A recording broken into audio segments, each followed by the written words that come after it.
Assalamualaikum warahmatullahi wabarakatuh. Selamat siang teman-teman semuanya. Pada pertemuan kedua kali ini, untuk mata kuliah tata kelola perusahaan, kita akan membahas tentang ruang lingkup tata kelola perusahaan serta prinsip-prinsip yang mendasari. Sebelumnya, perkenalkan anggota dari kelompok 9 yang beranggotakan Vina Trastari, NPM 1910104095, Krisnanda Kurnia Putranto, NPM 1910104124, dan Dian Restuaji, NPM 1910104059. Pengertian tata kelola perusahaan. Jadi, untuk tata kelola perusahaan merupakan sebuah rangkaian atau proses kebiasaan, kebijakan, aturan, dan institusi yang memengaruhi pengarahan, pengelolaan, serta pengontrolan suatu perusahaan atau korporasi. Tata kelola perusahaan juga mencakup hubungan antara pemangku kepentingan atau stakeholder yang terlibat dengan tujuan pengelolaan perusahaan. Selanjutnya, tujuan.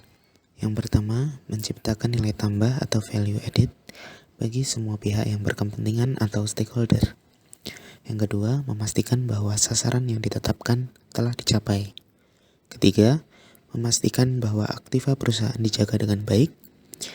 Yang keempat, memastikan perusahaan menjalankan praktik-praktik usaha yang sehat. Dan yang kelima, memastikan kegiatan-kegiatan perusahaan bersifat transparan. Tujuan utama dari Good Corporation Governance adalah untuk menciptakan sistem pengendalian dan keseimbangan atau check and balance untuk mencegah penyalahgunaan dari sumber daya dan tetap mendorong terjadinya pertumbuhan perusahaan.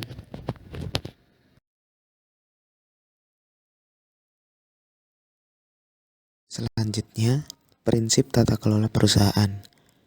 Terdapat 5 pilar Good Corporate Governance yang ditetapkan oleh Komite Nasional Kebijakan Governance atau NKKG yang dikenal dengan konsep tarif.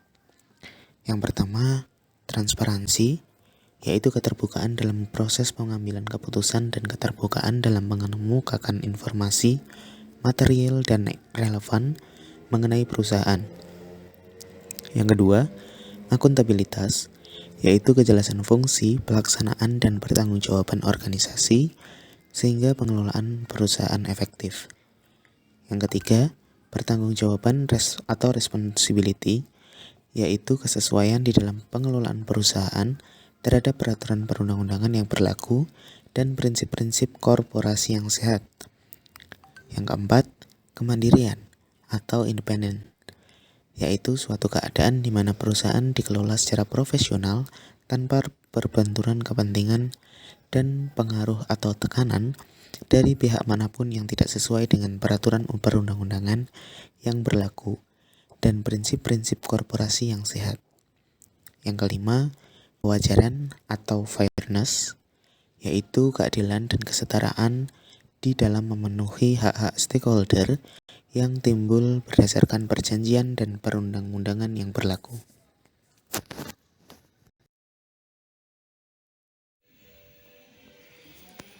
Tujuan penerapan prinsip-prinsip Good Corporate Governance pada perusahaan. Yang pertama, mengoptimalkan nilai perusahaan agar perusahaan memiliki daya saing yang kuat, baik secara nasional maupun internasional, sehingga mampu mempertahankan keberadaan dan hidup berkelanjutan untuk mencapai maksud dan tujuan perusahaan. Yang kedua, mendorong pengelolaan perusahaan secara profesional, efisien, dan efektif, serta memberdayakan fungsi, meningkatkan kemandirian organ perusahaan. Yang ketiga, mendorong agar organ perusahaan dalam membuat keputusan dan menjalankan tindakan dilandasi nilai moral yang tinggi dan kepatuhan terhadap peraturan perundang-undangan, serta kesadaran akan adanya tanggung jawab sosial perusahaan terhadap pemangku kepentingan maupun kelestarian lingkungan di sekitar perusahaan. Yang keempat, meningkatkan kontribusi perusahaan dalam perekonomian nasional. Yang kelima, meningkatkan iklim yang kondusif bagi perkembangan investasi nasional.